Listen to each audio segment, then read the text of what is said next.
All right, ನೋಡೋಣ ಏನಿದೆ ಅಂತ. ರೇಣುಕಾಸ್ವಾಮಿ ಕೊಲೆ ಕೇಸಲ್ಲಿ ವಿವಿಧ ಜೈಲುಗಳಲ್ಲಿರುವ ದರ್ಶನ್ ಮತ್ತು ಅವರ ತಂಡಕ್ಕೆ ಸೆಪ್ಟೆಂಬರ್ 12ರವರೆಗೆ ನ್ಯಾಯಾಲಯ ತನ್ನ ನ್ಯಾಯಾಂಗ ಬಂಧನವನ್ನು ವಿಸ್ತರಿಸಿದೆ.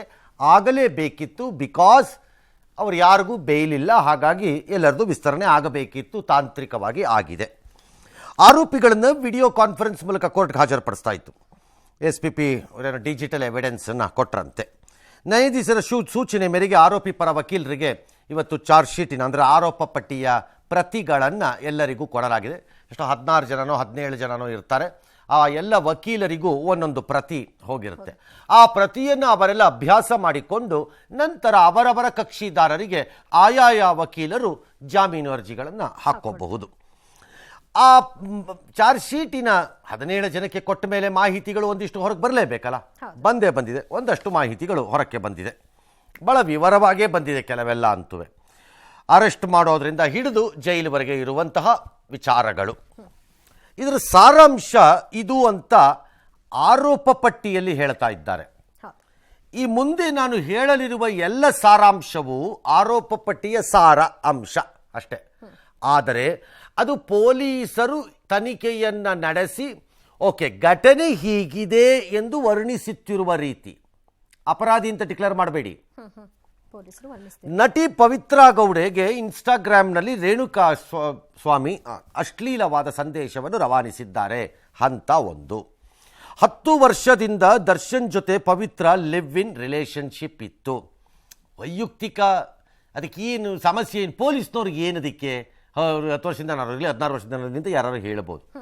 ಆದರೆ ಆ 10 ವರ್ಷದಿಂದ ಇದ್ದಂತಹ ಗಾಢವಾದ ಸಂಬಂಧದ ಪರಿಣಾಮವಾಗಿ ಇನ್ನೊಬ್ಬ ವ್ಯಕ್ತಿ ಕೆರಳಿರಬಹುದು ಅಂತ ಇದು ಪೊಲೀಸರ ವ್ಯಾಖ್ಯಾನ. ತಮ್ಮ ತನಿಖೆಯನ್ನು ಪೂರೈಸಿದ ನಂತರ ಇದೇ ನ್ಯಾಯಾಲಯದ ವ್ಯಾಖ್ಯಾನವಲ್ಲ, ಎರಡೂ ವ್ಯತ್ಯಾಸ ಇದೆ. ಈಗ ಇದನ್ನು ಓದಿದ ತಕ್ಷಣ ಇದೇ ಜಡ್ಜ್ಮೆಂಟ್ ಅನ್ನತ್ರ ನೋ. ಪವಿತ್ರಾಗೆ ಏನು ಮಾಡಿದರೂ ಜಯಿಸಬಹುದು ಎಂಬ ಅಹಮ್ಮಿತ್ತು ಅಂತ ಪೊಲೀಸರಿಗೆ ಅನಿಸಿದೆ ತನಿಖೆ ಆದಾಗ. ರೇಣುಕಾ ಕೊಲೆ ಮಾಡಿಯಾದರೂ ದ್ವೇಷ ತೀರಿಸಿಕೊಳ್ಳಲು ಆಕೆ ತೀರ್ಮಾನಿಸಿದ್ದರು. ದರ್ಶನ್, ಪವನ್, ವಿನಯ್ ಜೊತೆ ಸೇರಿ ಅಪಹರಣಕ್ಕೆ, ಕಿಡ್ನ್ಯಾಪ್ಗೆ ಮತ್ತು ಕೊಲೆಗೆ ಸಂಚನ್ನು ರೂಪಿಸಿದ್ದಾರೆ ಆಕೆ. ಪವನ್ ಮೊಬೈಲ್ ಮೂಲಕ ಇನ್ಸ್ಟಾಗ್ರಾಮ್ನಲ್ಲಿ ಚಾಟ್ ಮಾಡಿ ಅಥವಾ ಫೋನ್ ಮಾಡಿ ಕೆಡ್ಡಾಗಿ ಕೆಡವಿದ್ದಾರೆ. ಯಾರನ್ನ? ರೇಣುಕಾಸ್ವಾಮಿಯನ್ನು.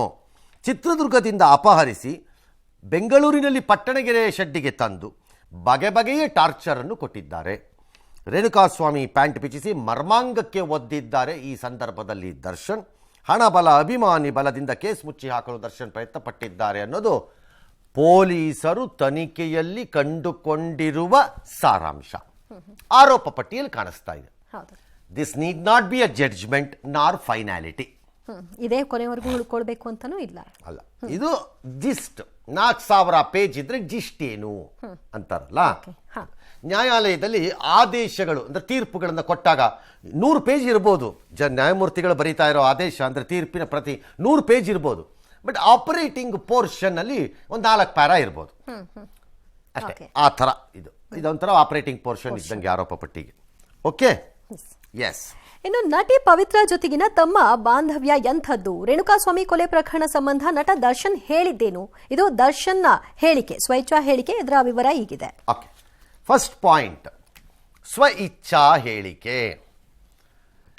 ಪೊಲೀಸರ ಮುಂದೆ ದಾಖಲು ಮಾಡುವುದೆಲ್ಲವೂ ಸ್ವಇಚ್ಛಾ ಹೇಳಿಕೆ ಎಂದೇ ಪರಿಗಣಿಸಬಹುದು ಬೇಕಿದ್ದರೆ. ಎಕ್ಸೆಪ್ಟ್ ನ್ಯಾಯಾಧೀಶರ ಮುಂದೆ 164, 161 ಯಾವ್ದಾರು ಮಾಡಿದ್ದು ಬಿಟ್ರೆ ಸಾಕ್ಷ್ಯಗಳು ಅದು ಬೇರೆ, ಅದು ಹೇಳಿಕೆ. ಈ ಹೇಳಿಕೆ ಎಲ್ಲವೂ ಸ್ವಇಚ್ಛೆಯೇ. ಆದರೆ ಸ್ವಇಚ್ಛಾ ಹೇಳಿಕೆ ಎಂದು ಈಗ ನಾನು ಮುಂದೆ ಹೇಳಲಿರುವ ಪಾಯಿಂಟ್ಗಳನ್ನೆಲ್ಲ ನೀವು ಕೇಳಿಸ್ಕೊಂಡ್ಬಿಟ್ಟಾಗ ಬಹು ಸಹಜವಾಗಿ ಮನಸ್ಸಿನಲ್ಲಿ ಬರುವ ಅಭಿಪ್ರಾಯ ಒಂದೇ, ಇನ್ನೇನಕ್ಕೆ ವಿಚಾರಣೆ ಬೇಕು? ಒಪ್ಪಾಗೋಗಿದೆ, ಶಟ್ ಕ್ಲೋಸು ಶಟ್ ಹಾಕ ಒಳಕ್ಕೆ ಜಡ್ಜ್ಮೆಂಟ್ ಕೊಟ್ಬಿಡತ್ಲ ಕಡೆಗೆ ಅಂತ ಅನ್ಬೇಕಲ್ಲ. ಹಾಗಲ್ಲ. ಯಾವ ಆರೋಪಿಯು ಪೊಲೀಸರ ಮುಂದೆ ಕೊಟ್ಟಿರುವ ಹೇಳಿಕೆ ಆರೋಪ ಪಟ್ಟಿಯಲ್ಲಿ ಉಲ್ಲೇಖವಾದರೂ ಅದು ಅಂತಿಮವಲ್ಲ. ಆ ಹೇಳಿಕೆಯನ್ನು ಆರೋಪಿ ನ್ಯಾಯಾಲಯದಲ್ಲಿ ವಾಪಸ್ ಪಡೆಯಲು ಸರ್ವತಂತ್ರ ಸ್ವತಂತ್ರರು, ಇದು ಕಾನೂನು. ಅಲ್ಲಿ ಕೇಳ್ತಾರೆ ನ್ಯಾಯಮೂರ್ತಿಗಳು, ಹಾಗಿದ್ರೆ ಇದೆಲ್ಲ ನೀವು ಹೇಳಿಲ್ವೇ ಅಂತ. ಇಲ್ಲ ಸರ್, ನಾನು ಯಾಕೆ ಕೇಳಬೇಕು, ನಂಗೆ ತಲೆ ಕೆಟ್ಟಿದ್ಯಾ, ನಾಲ್ಕು ಬಿಟ್ರು ನೋಡಿ ಸರ್, ಯಾಕೆ ಸುಮ್ಮನೆ ಒಡಿಸ್ಕೊಳ್ಳೋದು ಅಂತ ಹೇಳ್ಬಿಟ್ಟೆ ಅಂತಂದ್ರು. ಆಯ್ತವಾಗ ಆವಾಗ ಅವ್ರ ಸ್ಟೇಟ್ಮೆಂಟ್ ಫ್ರೆಶ್ ಆಗಿ ರೆಕಾರ್ಡ್ ಆಗಬೇಕು ಮತ್ತೊಮ್ಮೆ ಬೇರೆ. ಹಂಗಾಗಿ ಇದೇನು ಸ್ವಇಚ್ಛಾ ಹೇಳಿಕೆ ಅಂತ ಮುಗ್ದಾಯ್ತು. ಸ್ವಇಚ್ಛೆ ಅಲ್ಲ, ನ್ಯಾಯಾಧೀಶರ ಮುಂದೆನೂ ಅದಿರಬೇಕು. ಓಕೆ. ಆದರೆ ಆರೋಪ ಪಟ್ಟಿಯಲ್ಲಿ ಪೊಲೀಸರು ತೋರಿಸುತ್ತಿರುವ ದರ್ಶನ್ ಅವರ ಸ್ವಇಚ್ಛಾ ಇನ್ವರ್ಟೆಡ್ ಕಾಮನಲ್ಲಿ ಹೇಳಿಕೆ ಅಂದರೆ ಇದಂತೆ. ನಾನು ಕನ್ನಡ ಚಿತ್ರರಂಗದಲ್ಲಿ ನಟನಾಗಿದ್ದೇನೆ, ದರ್ಶನ್ ಹೇಳ್ತಿರೋದು, ನಾನಲ್ಲ. ಇತರೆ ವೃತ್ತಿಗಳಲ್ಲೂ ಇದ್ದೇನೆ. ಇತರೆ ವೃತ್ತಿ ಅಂದರೆ ಬಿಸಿನೆಸ್ ಇರ್ಬೋದು, ಡ್ಯಾಶು ಏನೋ ಬಿಸ್ನೆಸ್ ಮಾಡ್ಬೋದು, ಕೃಷಿ, ಏನ್ ಬೇಕಾದ್ರೂ ಇರ್ಬೋದು, ಕೃಷಿ ಇರ್ಬೋದು, ಇವ್ರ ಕೇಸಲ್ಲಿ ಕುದುರೆ ಸಾಕೋದಿರ್ಬೋದು, ಏನೇನೋ ಇರ್ಬೋದಪ್ಪ, ಗೊತ್ತಿಲ್ಲ. ನನ್ನ ಮತ್ತು ವಿಜಯಲಕ್ಷ್ಮಿ ಅವರ ಮದುವೆಯಾಗಿ ವಿವಾಹವಾಗಿ 22 ವರ್ಷ ಆಗಿದೆ. ಮೇ 19ರಂದು ಕಳೆದ ಮೇ ವಿವಾಹ ವಾರ್ಷಿಕೋತ್ಸವಕ್ಕೆ ದುಬೈಗೆ ಹೋಗಿದ್ವಿ. ಪವಿತ್ರ ಗೌಡ ಜೊತೆ 10 ವರ್ಷದಿಂದ ಲಿವ್ ಇನ್ ರಿಲೇಷನ್ಶಿಪ್ ಇದೆ. ಸೇಮ್ ನಾನು ಆಗಲೇ ಹೇಳಿದ್ದಿದ್ದು. ಇದೇ ಇದ್ರೆ ಸಾರ್ವಜನಿಕರಿಗೆ 10, 16, 24 ಅವ್ರವ್ರಿಗೆ ಬಿಟ್ಟಿದ್ದು ವೈಯಕ್ತ, ನನಗೇನ್ರಿ ಸಂಬಂಧ ಅಂತ ಅನ್ಬೋದು. ಕೇಸ್ಗೆ ಏನು ಅಂತಂದ್ರೆ ಅದು ಅಂದ್ರೆ ಅವರಿಬ್ರು ಅಷ್ಟು ಗಾಢವಾಗಿದ್ರು, ಅಥವಾ ಒಬ್ಬರನ್ನೊಬ್ರು ಪ್ರೀತಿಸ್ತಿದ್ರು, ಅಥವಾ ಒಬ್ಬರೊಬ್ರು ಚೆನ್ನಾಗಿ ಜೊತೆನಲ್ಲೇ ಇದ್ರು. ಹಾಗಾಗಿ ಆಕೆಗೆ ಆತನ ಮೇಲೆ ಪ್ರಭಾವವನ್ನು ಬೀರುವಷ್ಟು ಆತ್ಮೀಯತೆ ಇತ್ತು, ಅಥವಾ ಆಕೆಗೆ ಆತನಿಗೆ ಆಕೆ ತನ್ನ ಜೀವನದಲ್ಲಿ ಅಷ್ಟು ಇಂಪಾರ್ಟೆಂಟ್ ಆಗಿದ್ರು. ದಾರಿಲಿ ಯಾರೋ ಹೋಗ್ತಿದ್ದವರು ದರ್ಶನ ಮಾಡಿ ನನಗೊಂದು ಮೆಸೇಜ್ ಕಳಿಸಿದ್ದಾನೆ, ನಾಳೆ ಬಿಡ್ಬೇಕಲ್ವಾ ಅಂತ, ಕರ್ಕೊಂಬೈಲಿ ನಾ ಬಿಡ್ತೀನಿ ಅನ್ನಕ್ಕಾಗತ್ತ ಅವರು, ಕರ್ಕೊಂಬೈಲಿ ನಾಳೆ ಬಿಡ್ತೀನಿ ಅವನಿಗೆ ಅನ್ನಕ್ತಾರ ಯಾರಿಗಾರು ರಸ್ತೆಯಲ್ಲಿ? ಹಂಗಲ್ಲ. ಅದನ್ನು ಹೇಳಕ್ಕೆ ಈ ಪಾಯಿಂಟ್ ಅಂತ ತರ್ತಾ ಇರ್ತಾರೆ. All right. ಜೂನ್ 8ರಂದು ಸ್ಟೋನಿ ಬ್ರೂಕ್ಸ್ನಲ್ಲಿ ಪಾರ್ಟಿ ಮಾಡಿದ್ವಿ. ಪವನ್ನಿಂದ ರೇಣುಕಾ ವಿಚಾರ ಪ್ರಸ್ತಾಪ ಆಯಿತು. ಕಿಡ್ನ್ಯಾಪ್ ಮಾಡಿ ಶೆಡ್ಡಲ್ಲಿ ಇಟ್ಟಿರುವ ಬಗ್ಗೆ ಪವನ್ ಮಾಹಿತಿಯನ್ನು ಕೊಟ್ಟರು. ಅದೇ ದಿನ ಪವಿತ್ರ ಜೊತೆ ಶೆಡ್ಗೆ ಹೋಗಿ ರೇಣುಕಾ ಮೇಲೆ ಸಿಕ್ಕಂತೆ 4 ಬಿಟ್ಟೆ ಅಂತ ನಾನು ಆಗಲೇ ಹೇಳಿದ್ದಿದ್ದು ಅದನ್ನೇ. ಬಿಟ್ಟೆ 4 ಬಿಟ್ಟೆ ಅಂತಂದ್ಮೇಲೆ ಇನ್ನೇನಿದೆಯಪ್ಪ, ನೀನೇ ಸ್ವಇಚ್ಛಾ ಹೇಳಿಕೆ ಅಂತೇಳಿ ಬಿಟ್ಟೆನ ಹಾಕೊಂಡ್ಮೇಲೆ ಅಸಾಲ್ಟ್ ಯಾಕ್ರಿ ಒಳಕ್ಕೆ 1 ವರ್ಷ ಅಂತನಕ್ಕಾಗತ್ತ? ಈಗ ಅದಕ್ಕೆ ನಾನು ಆರಂಭದಲ್ಲೇ ಅದನ್ನು ಹೇಳಿದ್ದಿದ್ದು. ಈ ಆರೋಪ ಪಟ್ಟಿಯನ್ನು ಹಾಗೇ ತಗೋಬೇಕು.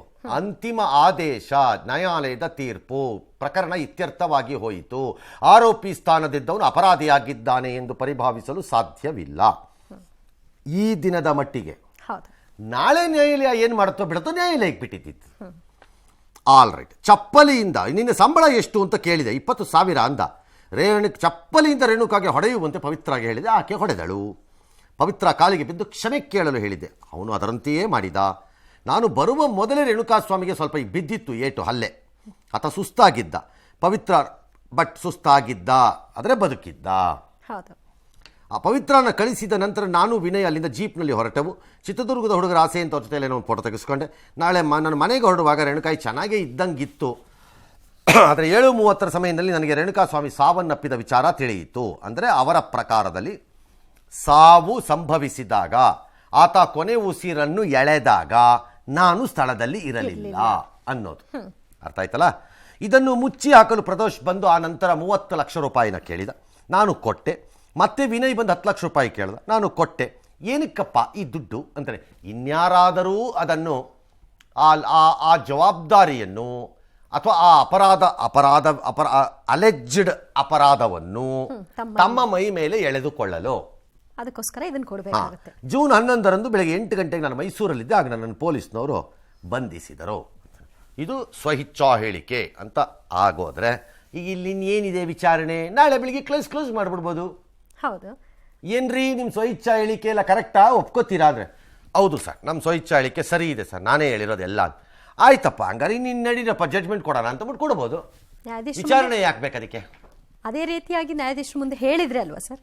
ಹೇಳಿದ್ರೆ ಹೇಳ್ತೀವಿ. ಅದಕ್ಕೆ ಹೇಳಿದ್ದು ಸ್ವಇಚ್ಛಾ ಹೇಳಿಕೆ ಕೋರ್ಟ್ಗೆ ಹೋದಾಗ ನಿಲ್ಲಲ್ಲ, ಹಾಗೆ ಬೇರೆ ಥರ ಆಗತ್ತೆ ಅಂತ. ಎಸ್, ಕೇಳಿ. ಇನ್ನು ಈ ಪವಿತ್ರ ಗೌಡ ಸ್ಟೇಟ್ಮೆಂಟ್ ಹಾ ಹಾ ಹಾ ಹಾ ನಟ ದರ್ಶನ್ ಜೊತೆಗಿನ ಬಾಂಧವ್ಯ ಮುನಿಸು ರೇಣುಕಾಸ್ವಾಮಿ ಕೊಲೆ ಪ್ರಕರಣದ ಬಗ್ಗೆ ನಟಿ ಪವಿತ್ರ ಗೌಡ ಹೇಳಿದ್ದೇನು, ಆಕೆಯ ಹೇಳಿಕೆಯನ್ನು ಕೂಡ ನೋಡೋಣ. ಈ ದರ್ಶನ್ ಬಳಿ ಹೇಗೆ ಪೊಲೀಸರು ಒಂದು ಹೇಳಿಕೆಯನ್ನು ದಾಖಲು ಮಾಡಿದಾರೋ ಹಾಗೆ ಪವಿತ್ರ ಗೌಡ ಅದು ಮಾಡಿರ್ತಾರೆ, ಉಳಿದ ಎಲ್ಲ ಆರೋಪಿಗಳದ್ದು ಮಾಡಿರ್ತಾರೆ. 17 ಜನ. ಆದರೆ ಈ ಪ್ರಕರಣದಲ್ಲಿ ಅವರಿಬ್ಬರು ಸ್ವಲ್ಪ ಹೆಚ್ಚು ಜನಪ್ರಿಯವಾಗಿರುವುದರಿಂದ ಅಂತ ಇಟ್ಕೊಳ್ಳೋಣ, ಸಾರ್ವಜನಿಕರಿಗೆ ಇದರ ಮಾಹಿತಿ ಬರ್ತಿದೆ. ಹಂಗನ್ಬಿಟ್ಟು ಇವ್ರು ಇಬ್ಬರದೇ ಅಲ್ಲ, ಎಲ್ಲರದ್ದು ಇರುತ್ತೆ. ಆರಂಭ ಅಲ್ಲಿಂದ ಆಗಿದ್ರಿಂದ ಹಂಗೇನಿಲ್ಲ, ಎಲ್ಲರದ್ದು ಇರುತ್ತೆ ಇದರಲ್ಲಿ. 10 ವರ್ಷದಿಂದ ದರ್ಶನ್ ಮತ್ತು ನಾನು ಒಬ್ಬರನ್ನೊಬ್ಬರು ಪ್ರೀತಿ ಮಾಡ್ತಾ ಇದ್ವಿ. ಫೇರ್. ದರ್ಶನ್ಗೆ ಮದುವೆ ಆಗಿರುವ ವಿಚಾರ, ಅವರಿಗೆ ಪತ್ನಿ ಮತ್ತು ಮಗ ಇರೋ ವಿಚಾರ ಗೊತ್ತಿತ್ತು. All right. ನನಗಾಗಿ ಅವರು ಆರ್ ನಗರದಲ್ಲಿ ಮನೆ ಖರೀದಿಸಿ ಕೊಟ್ಟಿದ್ರು, ಅದರಲ್ಲಿ ಇಬ್ಬರು ವಾಸವಾಗಿದ್ವಿ. ಓಕೆ. 19ರಂದು ದರ್ಶನ್ ನನಗೆ ತಿಳಿಸದೆ ಪತ್ನಿ ಜೊತೆ ದುಬೈಗೆ ಹೋಗಿದ್ದರು. ಇದು ನನಗೆ ಬೇಸರ ತಂದಿತ್ತು, ಹಾಗಾಗಿ ಮಾತು ನಿಲ್ಲಿಸಿದ್ದೆ. All right. ಮನೆ ಕೆಲಸ ಮಾಡುತ್ತಿದ್ದ ಪವನ್ಗೆ ನಮ್ಮ ವ್ಯವಹಾರ ಗೊತ್ತಿತ್ತು. I don't use the word ವ್ಯವಹಾರ. ಪವನ್ಗೆ ತನ್ನ ಸುತ್ತಲೂ ನಡೆಯುತ್ತಿರೋ ಬೆಳವಣಿಗೆಗಳು ಗೊತ್ತಿತ್ತು ಅಂತ ಹೇಳಬಹುದೇನೋ. ನನಗೆ ಆ ಪದದ ಬಗ್ಗೆ ಆಕ್ಷೇಪ ಇದೆ. ವ್ಯವಹಾರ ಅನ್ನೋದು ನಾಟ್ ಎ ಕರೆಕ್ಟ್ ವರ್ಡ್ ಅದು. ಅಕ್ಕ ಎಂದು ಕರೆಯುತ್ತಿದ್ದ. All right. ಫೆಬ್ರವರಿಯಿಂದ ಗೌತಮ್ ಹೆಸರಿನ ಇನ್ಸ್ಟಾ ಖಾತೆಯಿಂದ ನಿರಂತರವಾಗಿ ಅಶ್ಲೀಲ ಸಂದೇಶ ಬಂತು. ಈ ಬಗ್ಗೆ ನಾನು ಪವನ್ ಜೊತೆ ಚರ್ಚೆ ಮಾಡಿದೆ. ಇಬ್ಬರೂ ಸೇರಿ ಅವನನ್ನು ಪತ್ತೆ ಹಚ್ಚೋದಕ್ಕೆ ಒಂದು ಬೇರೆ ಹೆಸರಿನಲ್ಲಿ ಅವನ ಜೊತೆ ಒಂದು ಚಾಟನ್ನು ಮಾಡಿದ್ವಿ. ಟಾರ್ಚರ್ ಬಗ್ಗೆ ದರ್ಶನ್ ಮತ್ತು ವಿನಯ್ಗೆ ಕರೆ ಮಾಡಿ ಪವನ್ ತಿಳಿಸಿದ್ದ, ಈ ರೇಣುಕಾ ಟಾಮಿ ಕೊಡ್ತಾ ಇರೋ ಇನ್ಸ್ಟಾಗ್ರಾಮ್ ಟಾರ್ಚರ್ ಬಗ್ಗೆ. ಬಾ ಬುದ್ಧಿ ಕಲಿಸು ಎಂದು ದರ್ಶನ್ನು ಜೂನ್ 8ನೇ ತಾರೀಕು ದರ್ಶನ್ ಕರೆ ಮಾಡಿ ರೇಣುಕಾ ಸ್ವಾಮಿನ ಕರ್ಕೊಂಬಂದಿದ್ದೀವಿ ಅಂದರೆ ಕಿಡ್ನ್ಯಾಪು ಬಾಗಿದೆ, ಬಾ ಬುದ್ಧಿ ಕಲ್ಸು ಅವನಿಗೆ ಅಂತೇಳಿ ನನ್ನನ್ನು ದರ್ಶನ್ ಅವರೇ ಕರ್ಕೊಂಡು ಶೆಡ್ಗೆ ಹೋದರು.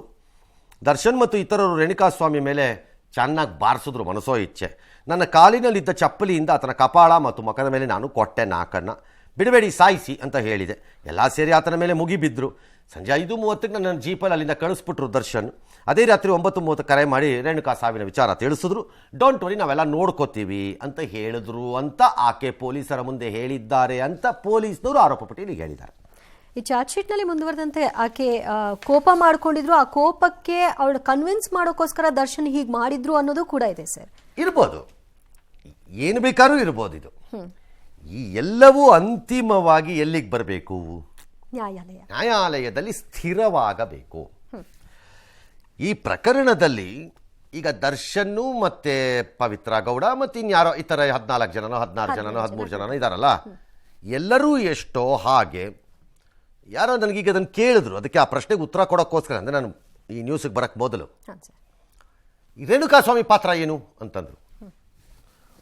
ಒಂದು ವೇಳೆ ಇವರ ಆರೋಪಿತ ಹಲ್ಲೆ, ಇವರು ಆರೋಪ ಏನು ಮಾಡಿದ್ದಾರೆ ಈಗ ಹಲ್ಲೆ, ಆ ರೀತಿಯ ಹಲ್ಲೆ ಅದು ಆಗಿದೆ ಅನ್ನೋದು ನಿಜ ಆಗಿ ಆತ ಸಾವನ್ನಪ್ಪದೆ ಪ್ರಾಣಪಕ್ಷಿ ಹಾರಿ ಹೋಗದೆ ಕೋಮಾಗಿ ಹೋಗಿ ಹಾಸ್ಪಿಟ್ಲಲ್ಲಿ ಇದ್ದಿದ್ರೆ ನನ್ನ ಪ್ರಕಾರ ರೇಣುಕಾ ಸ್ವಾಮಿನೂ ಅಕ್ಯೂಸ್ಡ್ ಆಗಬೇಕಾಗಿರೋದು. ಯಾಕಂದ್ರೆ ದಿ ಕ್ರೈಮ್ ಬಿಗಿನ್ಸ್ ದೇರ್, ಅಲ್ಲೇ ಸ್ಟಾರ್ಟ್ ಆಗತ್ತೆ. ಅದಾದ ಮೇಲೆ ಅದು ಕ್ರೈಮ್, ಅದು ಮಾಡಿದ ತಪ್ಪು, ಹಾಗಾದ್ರೆ ಇವ್ರು ಮಾಡಿದ್ದು ಯಾಕೆ ತಪ್ಪಾಗಬಾರ್ದು ಅಂದರೆ ದಾಟ್ಸ್ ಎಕ್ಸಾಕ್ಟ್ಲಿ ದ ಪಾಯಿಂಟ್. ಕ್ರೈಮಲ್ಲಿ ಸ್ಟಾರ್ಟ್ ಆದ್ರೂ ನಂತರ ಅದನ್ನು ಇವ್ರು ಫಾಲೋ ಮಾಡಿ ಅವನನ್ನು ಪತ್ತೆ ಹಚ್ಚಿದ್ರೂ ತಪ್ಪಲ್ಲ. ಅದಾದ ಮೇಲೆ ಕಾನೂನನ್ನು ಅವರೇ ಕೈಗೆತ್ತಿಕೊಂಡಿರುವುದು ತಪ್ಪು ಅಂತ ಬರುತ್ತೆ. ಇದು ನಿಜವಾದರೆ, ನಿಜವಾದರೆ ಇದ್ರೆ ಏನಿದೆ, ಈ ರೀತಿ ಅಶ್ಲೀಲವಾದ ಸಂದೇಶವನ್ನು ಒಬ್ಬ ಇನ್ಯಾರದೋ ಹೆಣ್ಣು ಮಗಳಿಗೆ ಯಾರದ್ದೇ ಮನೆಯಲ್ಲಿ ಕಳಿಸಿದ್ರೆ ಕೋಪ ಬರಲ್ವೇ? ಬಹಳ ಜನರಲಿ ಬರ್ತಿರೋ ಪ್ರಶ್ನೆ ಇದು. ಅವ್ರ ಮನೆಯಲ್ಲಿ ಯಾರಿಗಾದ್ರೂ ಹೇಳ, ನಿಮ್ಮನ್ನ ನೀವು ಇಷ್ಟೆಲ್ಲ ಮಾತಾಡೋರು ಅಥವಾ ಕೇಳಿಸ್ಕೊಳ್ಳೋರು, ಅವ್ನು ಮಾಡಿದಲ್ಲ ತಪ್ಪು ರೀ ಅಂತ ಹೇಳೋರು ಅವ್ರ ಮನೆಯಲ್ಲಿ ಬಂದಿದ್ದಿದ್ರೆ ಸುಮ್ಮನೆ ಇರ್ತಾರೋ? ಜನರಲಿ ಹೇಳ್ತಾ ಇರೋ ಪ್ರಶ್ನೆ ಇದು. ಸುಮ್ಮನೆ ಇರಲ್ಲ ಯಾರುವೆ, ಇರಬೇಕಾಗೂ ಇಲ್ಲ ಅಂತ ದುಷ್ಟಕೀಟಗಳಿಗೆ ಯಾರಿಗಾರು ಇದ್ರೆ, ಯಾರೇ ಆಗಲಿ, ಅದು ನಾನು ಈ ಪ್ರಕರಣ ಅಂತ ಹೇಳಿಲ್ಲ, ಯಾರೇ ಆಗಲಿ. ಆದರೆ ನಿಮ್ಮ ಪಾತ್ರ ಎಲ್ಲಿಗೆ ನಿಲ್ಲಬೇಕು ಎಂಬ ಎಚ್ಚರಿಕೆ ಇರಬೇಕು. ಸ್ಥಾಪಿತ ಕಾನೂನು ಮತ್ತು ವ್ಯವಸ್ಥೆಯನ್ನು ಒಪ್ಪಿಕೊಂಡ ನಂತರ ಆ ಪ್ರಕಾರವೇ ಅದಿರಬೇಕು. ಕಾನೂನಿನ ಬಗ್ಗೆ ನಿಮ್ಗೆ ಏನೇ ಅಪನಂಬಿಕೆ ಇರ್ಬೋದು, ಅವ್ರು ತಡ ಮಾಡಿಬಿಡ್ತಾರೆ, ಎಲ್ಲರೂ ಕುಲಾಶಿ ಆಗ್ಬಿಡ್ತಾರೆ, ಪ್ರಯೋಜನ ಏನು ಹಾಗೆ ಹೇಗಿದೆ. ಫಾರ್ ಎಕ್ಸಾಂಪಲ್, ಯಾರೋ ಒಂದು ಹೆಣ್ಣು ಮಗಳ ಮೇಲೆ ಹೈದರಾಬಾದ್ನಲ್ಲಿ 6 ಜನನೋ 7 ಜನನೋ ರಾಕ್ಷಸರ ಥರ ಅತ್ಯಾಚಾರವನ್ನು ಮಾಡಿದ್ದಾರೆ. ಪೊಲೀಸ್ನವರು ಅವನನ್ನು ಹಿಡಿದು ಅಲ್ಲೇ ಡಮ್ ಡಮ್ ಡಮ್ ಅನ್ಸಿ ಸಾಯಿಸ್ಬಿಟ್ರು. ತಕ್ಷಣ ಎಲ್ಲರ ಜನ, ಎಲ್ಲ ದೇಶದಲ್ಲಿ ಜನ, ನನ್ನಂಥವ್ರು ಸೇರಿ, ನಮಗೂ ಒಂದೊಂದ್ಸರಿ ಹಂಗೆ ಅನಿಸ್ಬಿಡುತ್ತೆ ಆ ಟೈಮ್ಗಳಲ್ಲಿ, ಸರಿಯಾಗಿ ಮಾಡಿದ್ರು ಇಂಥ ಕಚಡಗಳಿಗೆ ಸರಿಯಾಗಿ ಪಾರ ಕಳಿಸಿದ್ರು. ಹೊಡೆದಾಕ್ಬಿಡ್ಬೇಕು ಸರ್ ಇಂಥವ್ರನ್ನೆಲ್ಲ, ಸರ್ಕಲಲ್ಲಿ ನಿಲ್ಲಿಸಿ ತೆಗೆದುಬಿಡ್ಬೇಕು ಸರ್ ತಲೆನ. ಅದು ಯಾವುದೋ ದೇಶದಲ್ಲಿ ಇದೆಯಂತ ಸರ್ ಕಲ್ಲೊಡ್ ಸಾಯಿಸ್ತದ ಹಂಗೆ ಸಾಯಿಸ್ಬೇಕು ಸಾರ್ ಅಂತೆಲ್ಲ ಅಂತಾರೆ. ಸಹಜ ರೋಷ ಇದು ಭಾವನೆ, ಬಟ್ ಅದು ಕಾನೂನಲ್ಲ.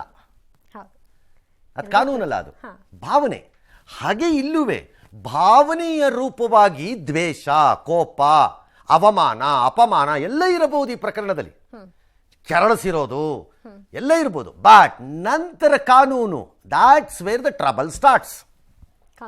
ಏನದು? ಫಾರ್ ಎಕ್ಸಾಂಪಲ್ ಇನ್ನೊಂದು ಕೊಡ್ತೀನಿ, ಬೇಕಾದ್ರೆ ಕೊಟ್ಟು ಮುಗಿಸ್ಬಿಡೋಣ ಬೇಗ ಬೇಗ. ಸುಮ್ಮನೆ ಇಂಥ ಪ್ರಕರಣಗಳ ಬಂದಾಗ ಇದನ್ನು ಹೇಳೋಣ ಅನ್ನೋ ಇದಕ್ಕೋಸ್ಕರ ಹೇಳ್ತಿದ್ದೀನಿ ಅಷ್ಟೇ. ರಸ್ತೆಯಲ್ಲಿ ಜಗಳ ಆಡ್ಕತ್ತಾರೆ ಇಬ್ರು. ಫಾರ್ ಎಕ್ಸಾಂಪಲ್ ನವಜೋತ್ ಸಿಂಗ್ ಸಿದ್ದು ಪ್ರಕರಣ. ರಸ್ತೆಯಲ್ಲಿ ಜಗಳ, ಪಾರ್ಕಿಂಗ್ ಲಾಟಿಗೆ ಜಗಳನೋ, ಬಾಗಿಲು ತೆಗೆದಾಗ ನಾನು ಕಾರ್ ಟಚ್ ಮಾಡಿಬಿಟ್ಟೆ ಅಂತ ಜಗಳನೋ, ಎಂಥದ್ದು ಒಂದು ಸಣ್ಣ ಜಗಳ. ಅವನು ಎರಡು ಬಿಟ ಒಂದು ಒಬ್ಬನಿಗೆ, ಅವನು ಹೋಗೇ ಬಿಟ್ಟ. ಆ ಮರ್ಡ್ರಲ್ಲಿ ಪಿತೂರಿ ಇಲ್ಲ, ಆ ಕ್ಷಣದ ಆವೇಶ. ಫಾರ್ ಎಕ್ಸಾಂಪಲ್ ಹಾಲಿವುಡ್ ಅಲ್ಲಿ ಯಾವುದೋ ಒಂದು ಮೂವಿ ಶೂಟಿಂಗ್ ನಡೆದಿದೆ. ಸುಮ್ಮನೆ ಅಡುಗುಲಜ್ಜಿ ಕಥೆ ಅಲ್ಲ ಇದು, ನಡೆದಿದೆ ಒಂದು ಪ್ರಕರಣ. ಈಗ ಹೀರೋ ಬಂದೂಕು ತಗೊಂಡು ಆ ಫಿಲಮ್ ಶೂಟಿಂಗ್ ಸೀನ್ಗೆ ತಕ್ಕಂತೆ ಡಮ್ ಡಮ್ ಡಮ್ ಅನ್ನಿಸ್ಬೇಕು. ಡಮ್ ಅನ್ನಿಸ್ದಾಗ ಕ್ಯಾಮ್ರಾಮನ್ ಹೋಗ್ಬಿಟ್ರು, ಮರ್ಡ್ರು. ಅಲ್ಲಿ ಹೀರೋ ಪಿತೂರಿ ಅಲ್ಲ, ಬಟ್ ಅವರು ಸ್ಟಂಟ್ ಡೈರೆಕ್ಟರ್ ಕೊಟ್ಟರು ಪಿಸ್ತೂಲು, ಈಗ ಅನ್ನು ಅಂದ್ರೆ ನಾನು ಅಂದೆಪ್ಪ ನನಗೇನು ಅಂತ. ಹಂಗಾಗಲ್ಲ ಅಲ್ಲಿ, ಹಂಗಾಗಿಲ್ಲ ಈಗ ಅಲ್ಲಿ. ಆದ್ರೆ ಅಲ್ಲಿ ಪಿತೂರಿ ಇಲ್ಲ, ಪೂರ್ವ ತಯಾರಿ ಇಲ್ಲ, ಉದ್ದೇಶ ಸಾಯಿಸಬೇಕು ಎಂಬ ಉದ್ದೇಶವಿಲ್ಲ. ರೋಡ್ ಆಕ್ಸಿಡೆಂಟ್ ಆದಂಗೆ ಸಾಯಿಸಬೇಕು, ಅದು ನೇರ ತಗೊಂಡೋಗಿ ಗುದ್ದಿಸ್ಬಿಟ್ಟೆ ಸಾಯಿಸಿದ್ರೆ ಉದ್ದೇಶ. ಆಕ್ಸಿಡೆಂಟ್ ಅಲ್ಲಿ ಆಕ್ಸಿಡೆಂಟ್ ಈಸ್ ಎನ್ ಆಕ್ಸಿಡೆಂಟ್ ಅಂದಂಗೆ. ಆದರೆ ಇಲ್ಲಿ ಬರೋ ಸಮಸ್ಯೆ ಎಲ್ಲಿ ಅಂತಂದರೆ, ಆರಂಭದಲ್ಲಿ ಉದ್ದೇಶ ಇತ್ತೋ ಇಲ್ಲವೋ ಗೊತ್ತಿಲ್ಲ, ಬಟ್ ನಂತರ ಚಾಟ್ ಮಾಡುವುದು, ಆರೋಪ ಪಟ್ಟಿ ಪ್ರಕಾರ ನಾನು ಹೇಳ್ತಿರೋದು, ಅಪರಾಧಿ ಸ್ಥಾನಕ್ಕೆ ಹಾಕ್ಬೇಡಿ ಅವ್ರನ್ನ. ಚಾಟ್ ಮಾಡುವುದು. ಚಾಟ್ ಯಾಕೆ? ಅವನನ್ನು ಗುರುತು ಹಿಡಿಯುವುದು ಏನಕ್ಕೆ? ಆತನನ್ನು ಜೊತೆ ಸಂಭಾಷಿಸಿ ಅವನನ್ನು ತಮ್ಮ ಬಲೆ ಒಳಕ್ಕೆ ಹಾಕಿಕೊಳ್ಳುವುದು. ಬಲೆಗೆ ಹಾಕಿಕೊಳ್ಳುವುದು ಎಂದರೆ ಅವನನ್ನು ಕರೆಸುವುದು ಯಾತಕ್ಕೆ ಅಂದರೆ ಪಾಠ ಕಲಿಸುವುದು. ಪಾಠ ಯಾವ ರೀತಿಯಲ್ಲಾರು ಇರ್ಬೋದು. ಆ ಪಾಠ ಕಲಿಸುವಾಗ ಅದು ಕೈ ಮೀರಿ ಸಾವಲ್ಲೂ ಹೋಗಿರ್ಬೋದು. But that has to be proved ನಾಳೆ. ಹಾಗಾಗಿ ಈ ಪ್ರಕರಣದಲ್ಲಿ ಪಿತೂರಿ, ಪ್ಲಾನು ಅಥವಾ ಉದ್ದೇಶ ಪೂರ್ವಕವಾಗಿ ಪಾಠ ಕಲಿಸಲೆಂದೇ ಅಂತೆಲ್ಲ ಬರಬಹುದು. ಬಟ್ ಅದು ಎಲ್ಲವೂ ನ್ಯಾಯಾಲಯದಲ್ಲಿ ಸ್ಥಿರವಾಗಬೇಕು, ಸಾಕ್ಷಿಗಳ ರೂಪದಲ್ಲಿ, ವಿವಿಧ ಸಾಕ್ಷ್ಯಗಳ ರೂಪದಲ್ಲಿ. ಹಾಗೂ 17 ಜನರು ಇದರಲ್ಲಿ ಇದ್ದರೆ 17 ಜನರದ್ದು ಅವರವರ ಪಾತ್ರಕ್ಕೆ ತಕ್ಕಂತೆ ಅವರವರ ಅಪರಾಧ ಅಥವಾ ತಪ್ಪು ಮಾಡಿರುವುದು ಏನು ಎಂಬುದು ಸಾಬೀತಾಗಬೇಕು. ಎಲ್ಲ 1 to 17 ಒಂದೇ ಅಲ್ಲ, ಅಥವಾ 17 ಜನರೂ ಜವಾಬ್ದಾರಿ ಎಂದು ಆಗಬೇಕು. ಹಾಗಾಗಿ ಈ ಪ್ರಕರಣ ಸುಮಾರು ದಿನ ನಡೆಯುತ್ತೆ ಅಂದ್ಕೊಂಡಿದ್ದೀನಿ, ಫಾಸ್ಟ್ ಟ್ರ್ಯಾಕ್ ಕೋರ್ಟ್ಗೆ ಹೋಗದಿದ್ದರೆ. ಯಾಕಂದರೆ 100 ವಿಟ್ನೆಸ್ಸು, 17 ಅಕ್ಯೂಸ್ಡು, 17 ಲಾಯರ್ಗಳು, ಅದಕ್ಕೆ 100 ಜನ ವಿಟ್ನೆಸ್ ಬರಬೇಕು, ಅವ್ರದ್ದೆಲ್ಲ ಸ್ಟೇಟ್ಮೆಂಟ್ ಆಗಬೇಕು, ಆಮೇಲೆ ಕ್ರಾಸ್ ಎಕ್ಸಾಮಿನೇಷನ್ ಆಗಬೇಕು. 17 ಲಾಯರ್ಗಳು ಮಾಡ್ಕೊಂಡು ಹೋಗ್ಬೇಕು ಅನ್ಸುತ್ತೆ ಮೋಸ್ಟ್ಲಿ ಇದನ್ನು. ಹಾಗಾಗಿ ಗೊತ್ತಿಲ್ಲ ಅದು ಏನಾಗುತ್ತೋ ಏನೋ. ಸದ್ಯಕ್ಕೆ ಪರಿಸ್ಥಿತಿ ಇದು. ಎಸ್, ರೇಣುಕಾಸ್ವಾಮಿ ಸಾವಿಗೆ ಕಾರಣವಾದ ಅಸಲಿ ಅಂಶ ಯಾವುದು? ಮಾರಕಾಸ್ತ್ರಗಳಿಂದ ಹೊಡೆದದ್ದಕ್ಕೆ ಸಾವು ಸಂಭವಿಸಿತಾ ಅಥವಾ ಹೇಗೆ? ಇಂತಹ ಹಲವಾರು ಪ್ರಶ್ನೆಗಳಿಗೆ ಚಾರ್ಜ್ ಶೀಟ್ನಲ್ಲಿ ಉಲ್ಲೇಖ ಆಗಿರುವಂತಹ ಪೋಸ್ಟ್ ಮಾರ್ಟಮ್ ರಿಪೋರ್ಟ್ನ ಉತ್ತರ ಹೀಗಿದೆ. ಇದು ಒಂದು ಸಾಕ್ಷಿ ಅಷ್ಟೇ, ಇದು ಒಂದು ಸಾಕ್ಷ್ಯ. ಎಲ್ಲ ಸಾಕ್ಷ್ಯಗಳಿಗೂ ಅವುಗಳಿಗದ್ದೇ ಆದಂತಹ ಮೌಲ್ಯಗಳು ಇರುತ್ತವೆ, ಎಲ್ಲದಕ್ಕೂ ಇರುತ್ತೆ ಸಾಕ್ಷ್ಯ. ಫೊರೆನ್ಸಿಕ್ ಸೈನ್ಸೋ ಅಥವಾ ಲ್ಯಾಬೊರೇಟರಿನೋ ಅಥವಾ ಯಾವುದೋ ಪೋಸ್ಟ್ ಮಾರ್ಟಮ್ ರಿಪೋರ್ಟು ಇದಕ್ಕೆಲ್ಲ ಇರುತ್ತೆ. ಅದರಲ್ಲಿ ಆರೋಪ ಪಟ್ಟಿಯಲ್ಲಿ ಪೊಲೀಸರು ತನಿಖೆಯಲ್ಲಿ ಸಂಗ್ರಹಿಸಿರುವ ಮಾಹಿತಿ ಏನಪ್ಪಾ ಅಂದರೆ, ತೀವ್ರ ಆಘಾತ ಹಾಗೂ ಅತಿಯಾದ ರಕ್ತಸ್ರಾವದಿಂದ ಮರಣ ಅಂತ ಹೇಳ್ತಾರೆ. ತಲೆ ಸೇರಿ ದೇಹದ ಹಳವೆಡೆ ಆಳವಾದ ಸೀಳಿದ ಗಾಯಗಳಿವೆ. ಇವೆಲ್ಲ ಗೊತ್ತಿತ್ತು, ಹೀಗಾಗಿದೆಯಂತೆ. ದೇಹದೆಲ್ಲೆಡೆ ಮೂಗೇಟು, ಜಜ್ಜಿದ ಹಾಗೂ ತರಚಿದ ಗಾಯಗಳಿವೆ. ತಲೆ, ಕುತ್ತಿಗೆ, ಕಿವಿ ಭಾಗದಲ್ಲಿ ಗಾಯ ಇದೆ. ಭುಜ, ಬೆನ್ನು, ಹೊಟ್ಟೆ, ವೃಷಣ ಭಾಗದಲ್ಲಿ ಗಾಯ ಇದೆ. ಎಡಗೈ, ಎಡಭುಜ, ಮುಂಗೈ, ಕಾಲು, ಎದೆ ಮೇಲೆಲ್ಲ ಸುಟ್ಟ ಗಾಯ ಇದೆ. ತೊಡೆ, ಮೊಣಕಾಲು, ಹಿಮ್ಮಡಿ, ಕೈ ಬೆರಳು, ಕಾಲು ಬೆರಳುಗಳಿಗೆ ಮೂಗೇಟಾಗಿದೆ ಅಂತ, ಅಂದ್ರೆ ಎಲ್ಲಿಯೂ ಬಿಡದ ಹಾಗೆ ಹಿಂಸೆ ಕೊಟ್ಟಿದ್ದಾರೆ ಅನ್ನೋದು ಕಾಣಿಸ್ತಿದೆ ಅಂತ ಚಾರ್ಜ್ ಶೀಟ್ ಅಲ್ಲಿ ಇದೆ. ಹೀಗೇನ್ ಈ ಎಲ್ಲವನ್ನು ಇದೆಲ್ಲರೂ 17 ಜನ ಎಲ್ಲದಕ್ಕೂ ಕಾರಣವೋ ಅಲ್ಲವೋ? ಸಾವು ಯಾರಿಂದ, ಯಾರ ಪಾತ್ರ ಏನು ನಡೆದಿದ್ದಾಗ ಅನ್ನೋ ಪ್ರಶ್ನೆಗಳಿಗೆಲ್ಲ ಉತ್ತರ ಸಿಗಬೇಕಿರುವುದು ವಿಚಾರಣೆಯಲ್ಲಿ. ಹಂತದಲ್ಲಿ ಹಾಗಾಗಿ ಆರೋಪ ಪಟ್ಟಿಯನ್ನ ಅಂತಿಮವೆಂದು ಅಥವಾ ಹಸಿ ಸುಳ್ಳೆಂದು ಪರಿಭಾವಿಸಬೇಕಾದ ಅವಶ್ಯಕತೆ. ತನಿಖೆಯ ಭಾಗವಾಗಿ ನ್ಯಾಯಾಲಯದ ಮುಂದೆ ಕಾನೂನಿನ ಪ್ರಕ್ರಿಯೆಯನ್ನು ಮುಂದುವರಿಸಲು ಇರುವ ಇನ್ನೊಂದು ಹಂತ ಅಷ್ಟೇ. ಒಂದು ವಿರಾಮ.